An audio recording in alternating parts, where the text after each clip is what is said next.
All right, so friendly reminder that tomorrow you have a test, 25 questions, multiple choice. I don't think the test is that hard. I think there's a lot of low-level questions on it. There's a couple of harder ones, but I think overall it's really not that bad of a test. Tomorrow is the last day to turn in any extra credit if you're bringing in any supplies. You still have till the 8th to do the movie, so that one's not off the table. Probably on Friday I'll announce a third and final opportunity because grades are a little low. Yeah. So I'm going to come up with something else. I'm trying to avoid any type of like payment, but like I don't know what else to do, you know what I mean? So I'm trying to help you out. I think maybe going to like a sporting event here at Plan or something. Just a fun football game with the kids. Forgot this. Lacrosse games. I will come up with something and try to make you people happy, but I'm trying to avoid some sort of payment. Is that fair? So I don't want you to feel like you have to invest tons and tons of money in this. That's not what my goal is, but I do need the supplies. I hope you do know that. With that being said, extra credits due tomorrow.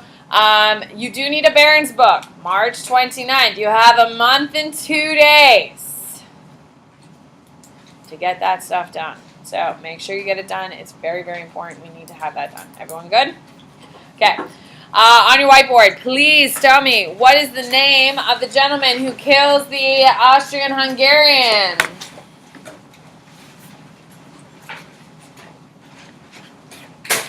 Good. Come on, come on, come on. Sophia. Gavrilo Princip. On your whiteboard, what's the name of that Austrian-Hungarian dude? Good. Who is it, Morgan? Francis Ferdinand. On your whiteboard, please tell me, why would Gavrilo Princip kill Archduke Franz Ferdinand? Good. What is it? Emerson. Yeah. Nationalism. On your whiteboard, please tell me, who rises into power during the Bolshevik Revolution? Good. No, Kyler. Who is it, Adam? Vladimir Lenin. Who falls during the Bolshevik Revolution? Bayan. Duma. The Duma. On your whiteboard, what part of the Russian Revolution does Tsar Nicholas II lose his power? Good. What is it, Evan? Art Revolution. On your whiteboard, what is it called when a country takes control over its government, economy, and its civilians in order to win a war? What do we call that? Good. What is it, Cynthia? Total war. On your whiteboard, please tell me, what is it called when... Please tell me. Oh, what is it when... Please tell me, what is it called when a passenger ship gets blown up, like super blown up, because there are weapons on the bottom of a passenger ship? What do we call this situation that will start getting Americans anxious for war? No, it's not blockade, no. They're going to the blockade. What is it, William? Lusitania.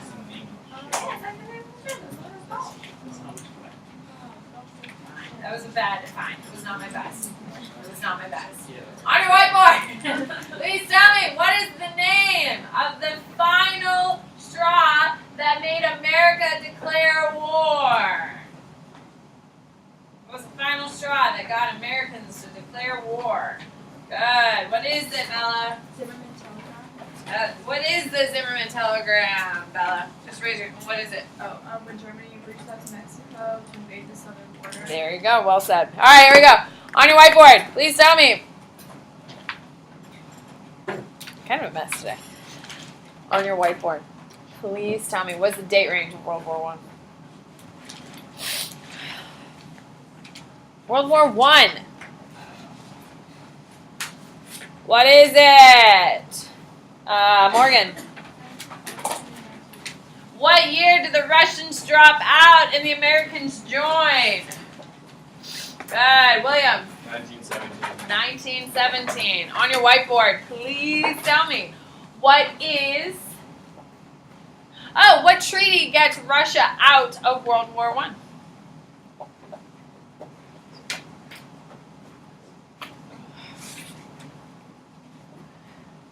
Good. What is it, Autumn? Treaty of Westphalia. Perfect. All right, who can raise their hand and let me know where we left off? Thank you for raising your hand, Nate. What is it, my darling? Okay. So yesterday we talked about we had oh my God, I sound like I've never spoken in my life. One Wednesday. It's only Wednesday, but this is my last like big day. Greetings and salutations. My name is Samantha Bennett. I will be teaching you today, and from here on, it's going to be significantly better. So yesterday we discussed that World War I comes to a quick end. Who can raise their hand and explain to me why World War I comes to a quick end once the United States gets involved? Colton. Because the Americans were actually run in there, and the Germans. Is that the technical term, the run in there? Yes, the Americans come into the war and they are fresh face, fresh leg, they are ready to go. Americans aren't usually known for sitting and watching, so as soon as we get in, we want to go straight to the front lines. We also have what? What is the real reason? Yes, our American men are strong and they are excited to go, but what's the real reason why we win, Cynthia? We have machines and everything to manufacture our. You're not horribly wrong, but so does a lot of other countries at this point. Morgan. We have the supplies. We are still in full-on industrial production mode. All these other countries are literally on the battlefield, and they can't run their factories as well. So production over in Europe is pretty much ceased, while America has been going for 3 years. So we just have tons and tons and tons and tons of stuff. Okay, so we show up, and we are giving all this stuff to all of our friends, and our enemies are not getting any of this reinforcement, and that's what's causing the big change. So the end of the war is going to happen. It's called the Paris Peace Conference. Did we get there? Yeah. Okay, so the Paris Peace Conference is going to be the gathering of all the countries, but it's led by England, France, and the United States. Okay, and it's going to draft the Treaty of Versailles. We know this. Yep. You need to know that inside the Treaty of Versailles is Woodrow Wilson's 14 points. You need to know that. Okay, so Woodrow Wilson is going to be the one spearheading this whole thing. Now, what you are going to write now is what I have on my board. So the Treaty of Versailles, these are the major points of the Treaty of Versailles. Spoiler alert, ladies and gentlemen. I am going to write this on my board a second time next week because these Treaty of Versailles components caused World War II. It's a huge deal. So if you want to sit in my rolling chair, or you can take a photo of it. Maggie sat there. Okay, so your Treaty of Versailles, first thing that it does is it creates reparations. Reparations is when Germany had to pay back England, France, and the United States for the cost of the war. Now, ladies and gentlemen, was it really Germany's fault? No, it wasn't. Is it fair that one country has to pay the whole world for a war? No. Okay, but that's what reparations are. Then we have the war guilt clause. Germany had to assume full responsibility for World War I. They had to come out and say, World War I was our fault, my bad. Why would they do that? Why do you have a friend when they know they're wrong and you have your friend say, I was wrong? Why do you do that? Why do you do that? You've been very, like, why? Hey. The satisfaction of being right. Yeah, for the satisfaction of being right, and you want to embarrass them. Okay? Me and my husband, every time we get into little arguments, not arguments, like we're not fighting, but we go into little disputes about facts. And if I am right, McCrae has to say, Samantha Bennett was right.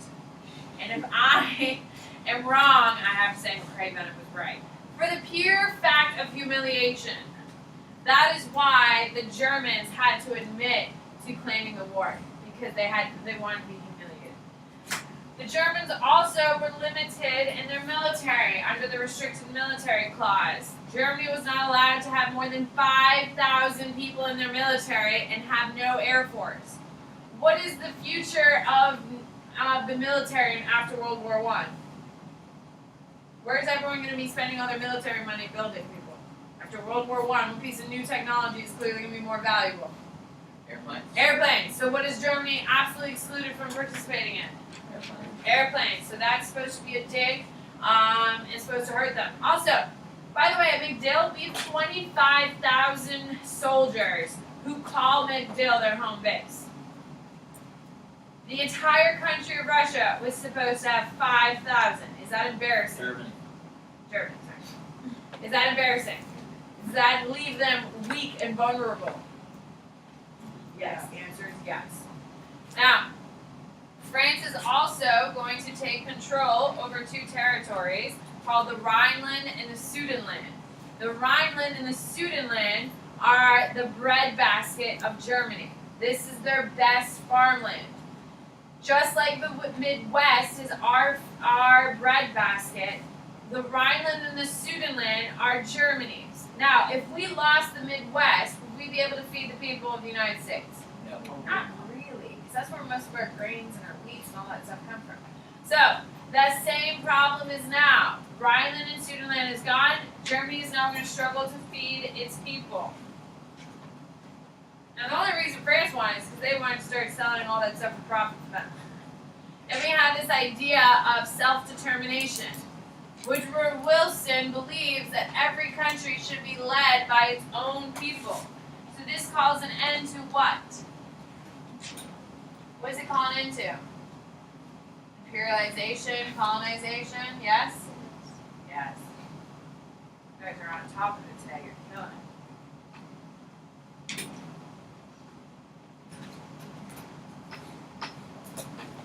This is third period.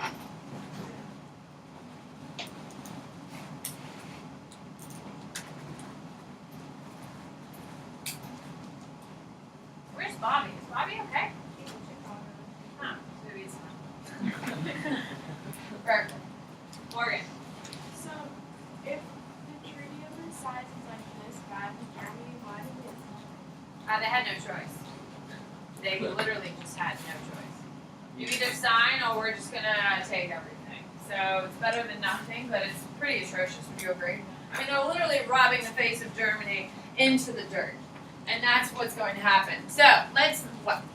So was the Russian Civil War like kind of like a small part of the World War I? No, it was, like, Totally separate. When you're a civil war, you're just fighting with yourself. So you don't have to write any of this down, but I do want you to listen.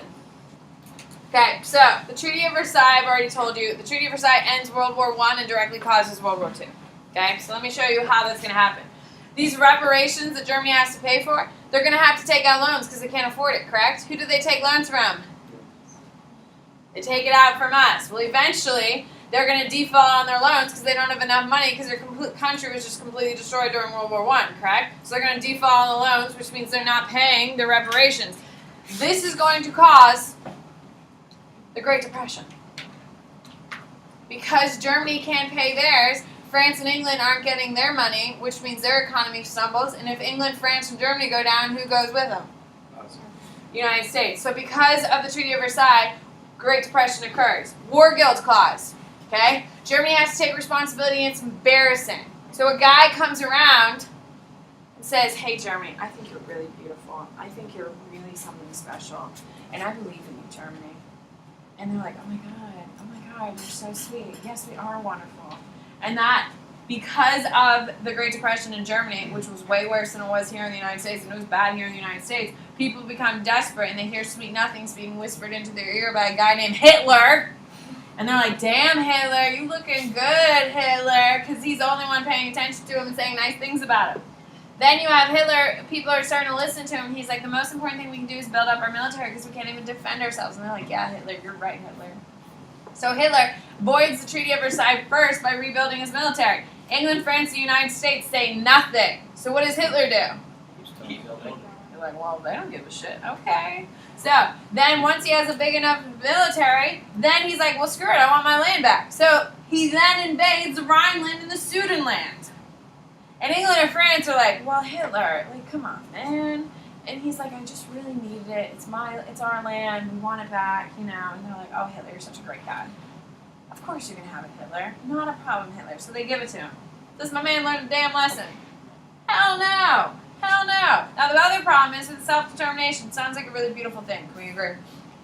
Okay, a lot of countries after World War I are going to turn into democracies, but then we have this thing called the Great Depression caused by reparations, and the Great Depression is really, really hard to go through. It shakes our democracy. So how well do you think it's going to affect a brand new democracy?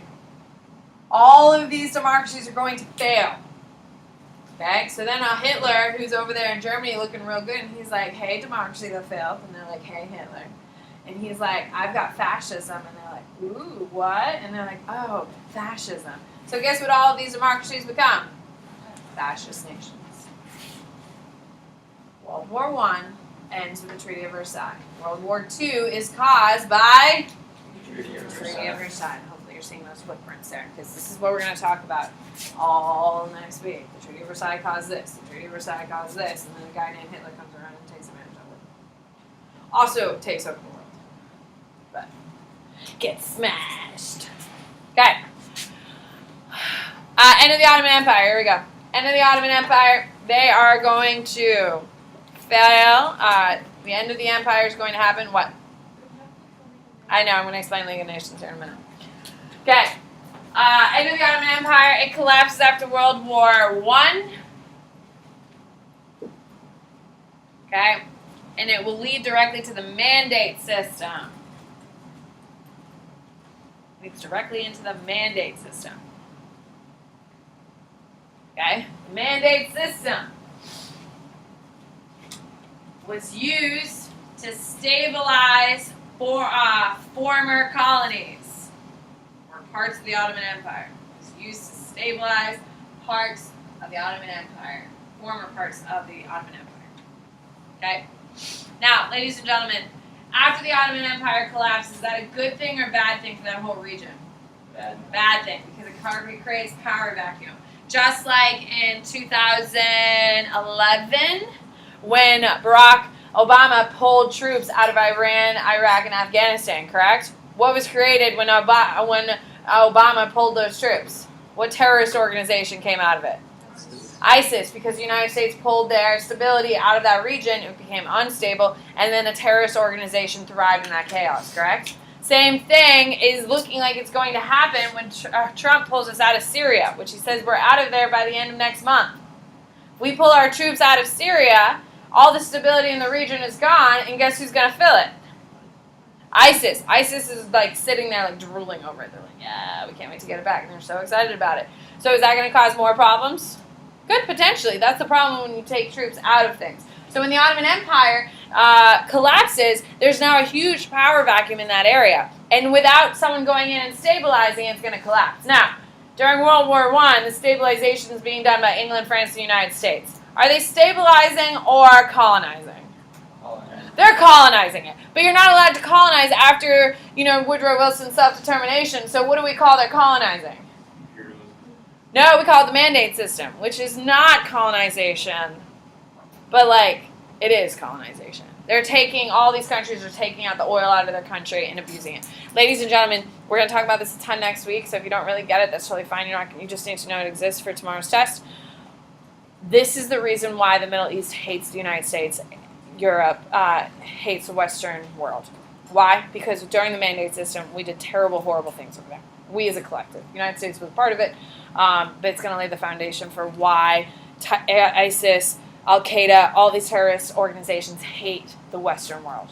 It's because of the mandate system and the terrible things that went down. What? Wait, so you said that if there's no stabilization in the power vacuum, then the power vacuum will collapse. Yeah. Well, the power vacuum will cause one group to rise into power. It's typically not a favorable thing, just like what happens in ISIS. Same thing that happened in Iran. Iraq, to put these people into power in the first place. Saddam Hussein was put into power by a power vacuum. Pakistan is also kind of in chaos at this moment too. I don't know if you saw yesterday they shot down 3 planes in Pakistan that were from India. India and Pakistan hate each other. We know this. We haven't got there yet, but they hate each other. Yesterday, Pakistan shot down 2 commercial jets of India. So what do you think people in India want to do? Good war. India has nuclear weapons, by the way. Pakistan does not. That one, no. Were they part of the nuclear deal? Yeah, the Pakistan doesn't have it. But India does, because India is an ally to the United States, which is why India has it, and it's to keep a check on Pakistan. So a big deal is happening, but we got to move on to what we need. So what, Peyton? Do they not understand that? You need to write down unrestricted submarine warfare. What? There's no mutually assured destruction then. You can kind of just win the war if you. Yeah, but the bad blood between Pakistan and India is from ancient times. It's Hindus versus Muslims, and that's a big issue. So we're getting there. Okay, you need to know unrestricted submarine warfare is the justification Germans use to sink any ship that's seen as a threat or breaking neutrality. It is the justification used by Germany to sink any ship that is a threat or breaking neutrality. What is the perfect example of this being implemented? Come on, people. Nate? The Lusitania. You should write Lusitania as an example of this. Okay? Now, unrestricted submarine warfare is used by the Germans. They use U-boats to do it. I'll show you those in a second. I do need to cover Joseph Caillou. He's up here. You need to know him for tomorrow. Joseph Caillou. Callaiaux, by the way, in Morgan. Callaiaux. He believes that Western governments who declared total war in their country,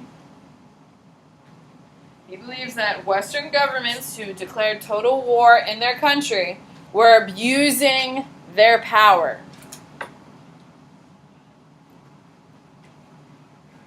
For their own gain. Now, ladies and gentlemen, whether you believe in this guy's opinion or not, what would be a nice piece of evidence to support him if you had to, if it was an SAQ? What is one way someone could argue governments are abusing their power during a total war situation? What do you got, Kelly? Taking over of private factories in order for military use would be a great piece of evidence for that. Now, do I believe Caillou?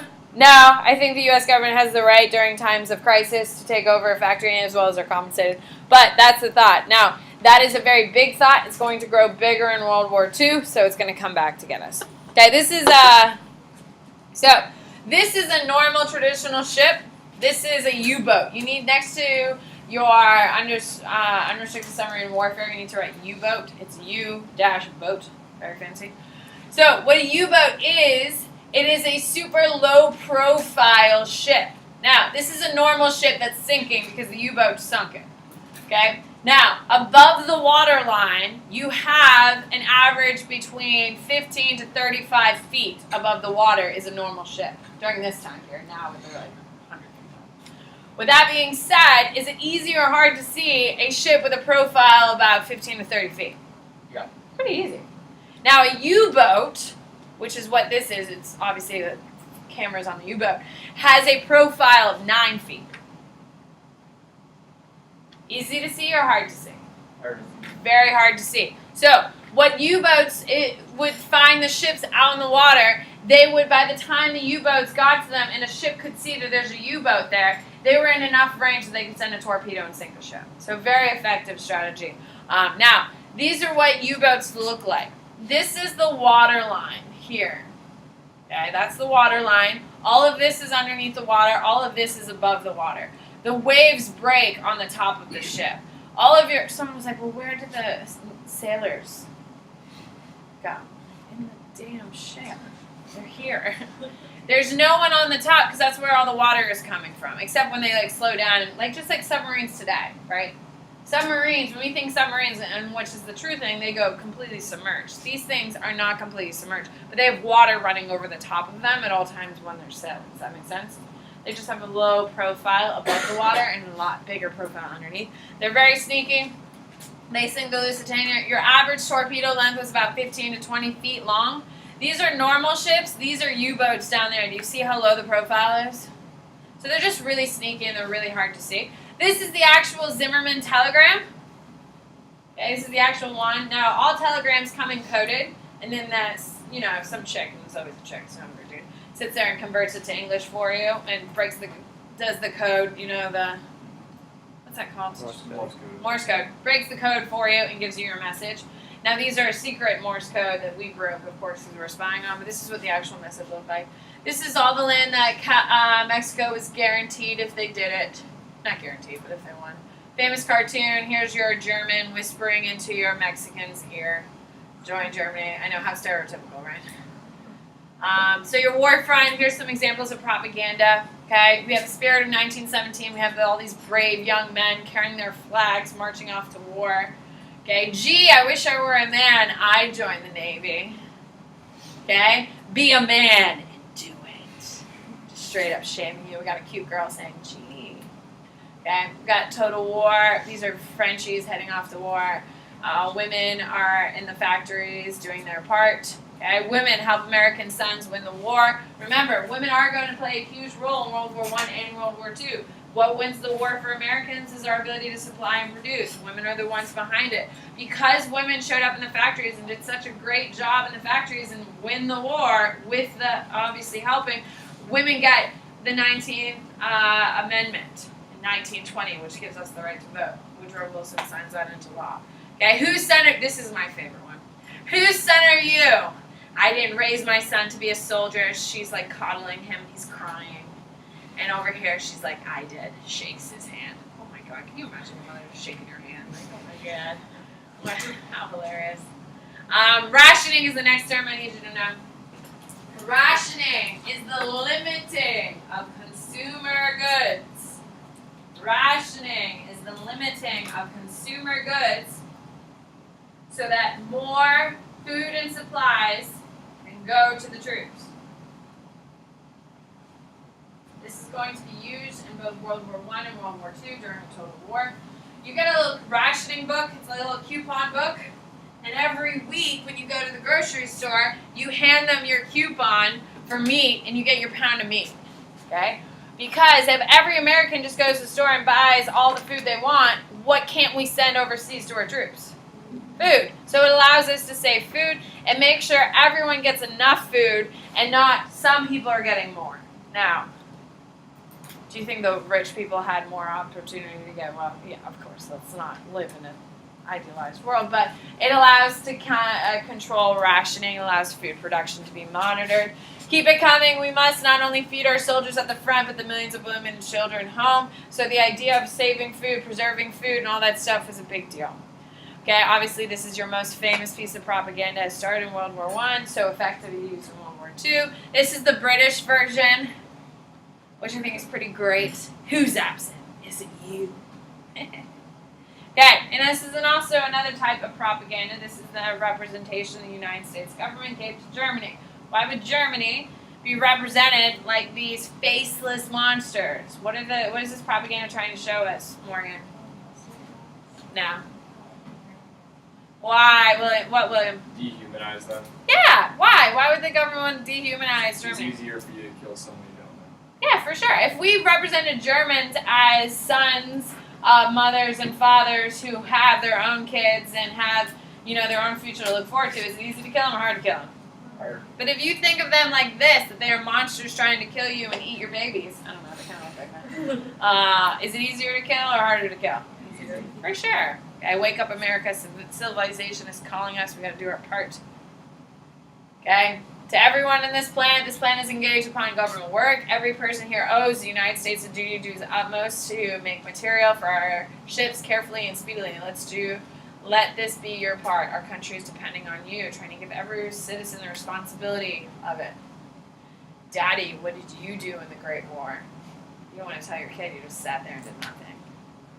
So you have to, they're trying to shame you. Like, how are you going to respond to that question in the future? Damn, lay on that guilt. Okay, we are saving you. You save food. A well-fed soldier will win the war. These things are plastered everywhere because they're trying to remind people that the war is going and to do your part, of course. And it does make you feel kind of guilty, doesn't it? Yeah. It's supposed to. Okay, so the Russian Revolution, this is a very famous portrait from it. This is supposed to depict the March Revolution overthrowing Tsar Nicholas II. Of course, this is your boy Lenin. Lenin's ability to speak We're coming into the age of radio. We're coming into the age of recording. So now we can start hearing what these people sound like. Now, I don't know Russian, obviously. I struggle with English, for God's sake. With that being said, when you heard Lennon speak, he had this like reverb to his voice. It felt like his words were like vibrating through you.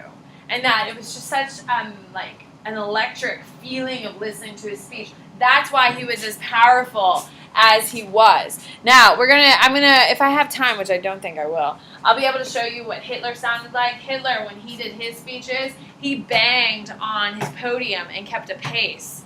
So you were hanging on every single word he was saying because there was a beat. Isn't that genius? It's really cool. So we're going to coming up on that. So here's a bunch of Russians in the middle of the March Revolution. Okay, here's another glamorizing photo of it. Okay, here's some Germans. No, these are Frenchies, just kidding. Bunch of dead people. That's the war. Okay, here's propaganda for the end of the war. Frenchies. Okay, this is at Somme. This is one of the memorials. Okay, the armistice is signed. This is what Times Square looked like for World War I. Okay, this is what it looked like for England. Oh, by the way, this is my honors PowerPoint. Doesn't it look like fun? Yeah. We could do honors, people. I'm just saying, it's still an option for you. This is Armistice Day in England. Okay, legacy of the war. We have over 30 million people are wounded from the war. We have crazy amounts of casualties. Now, it is important for you to see that 30% of the deaths are coming from Russia. Russia only fought 3 years of the war, okay? So they're completely unprepared for this war, as we know. With that being said, in those 3 years, they signed the Treaty of Brest-Litovsk, so they left the war before the end of the war. Now, once the Treaty of Versailles is signed, everyone's getting their stuff. We all know England, France, United States benefit like crazy, right? They're getting reparations from Germany. They're doing incredibly well. Well, Germany shows up, Russia shows up and says, hey, we have a lot of dead Russians. What do we get? England, France, and the United States was like, bro, you get nothing. You left. You signed your treaty and you left. And he's like, but we had way more dead people than you do. We should get something. And England, France, and the United States were like, no. Not a shot in hell. So, ladies and gentlemen, why am I telling you that story? That is the foundation for the distrust of Russia with the West. During World War II, Hitler and Stalin signed an agreement saying that, hey, we're both going to invade Finland. I get it back. You can have Poland. Everything's good. Okay? So, Hitler invades Poland, gives his part, allows Russia to conquer Finland, and then what does Hitler turn around and do later? He invades. Stalin did not want to be on the Allied sides because he didn't trust him. He felt like Russia got completely screwed during World War I. They had all these deaths and have nothing to show for it. So, against his will, he fought with the Allies because Hitler already invaded him, and he felt like he got screwed over a bunch of times during World War II. This is why we have the Cold War. This is why people don't like Russians still to this day. Like, this whole thing with Trump and like, oh, the Russians. This hostility, this thinking is stemming from World War I. And I need you to see that because it's going to be a conversation we're going to be talking about for the rest of this year. Okay? So, your Central Powers, you're going to see the Germans are going to lose the most. Bulgaria does lose 3%, though. It's important that you see the United States, out of all the deaths, only lost 2%. Why? We were there at the end. We also have more prepared. We have more food than anyone else and stuff like that. So, there we go. Here, let's do a little honors quiz. Here we go. Answer the following question.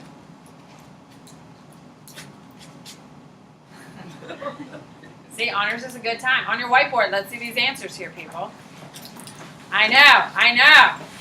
Don't you wish these were your questions all the time? Yes. Honors, you want to do it? We can. 3, 2, 1. The answer is what, Colton? Germany. Look at you.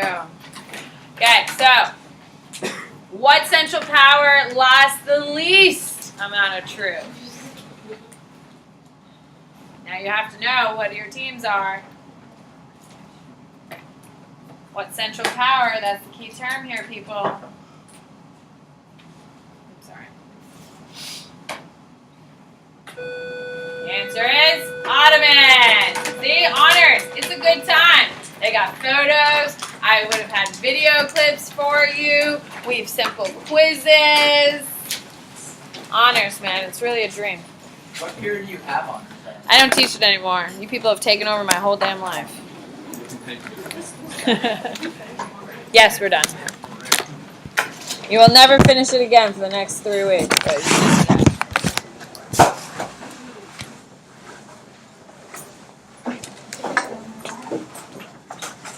Go back. All right. Stop.